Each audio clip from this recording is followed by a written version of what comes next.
இஸ்லாமிய நாட்காட்டியின் அடிப்படையில் ஷவ்வால் மாதம் தொடங்கியதை அடுத்து நெல்லை மேலப்பாளையத்தில் நடைபெற்ற சிறப்பு தொழுகையில் ஏராளமான இஸ்லாமியர்கள் பங்கேற்றனர். இஸ்லாமியர்களின் புனித பண்டிகையான ரம்லான் நோன்பு கடந்த 1ஆம் தேதி தொடங்கியது. இந்த நோன்பு இஸ்லாமியர்களின் ஐம்பெரும் கடமைகளில் ஒன்றாகும்.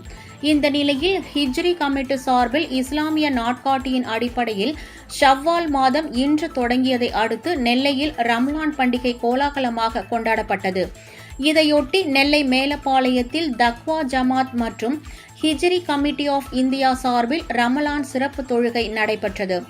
நெல்லை பஜார் திடலில் நடைபெற்ற இந்த சிறப்பு தொழுகையில் திரளான இஸ்லாமியர்கள் புத்தாடை அணிந்து பங்கேற்றனர். சிறப்பு தொழுகைக்கு பின் ஒருவரை ஒருவர் கட்டி அணைத்து ரம்லான் வாழ்த்துக்களை பகிர்ந்து கொண்டனர்.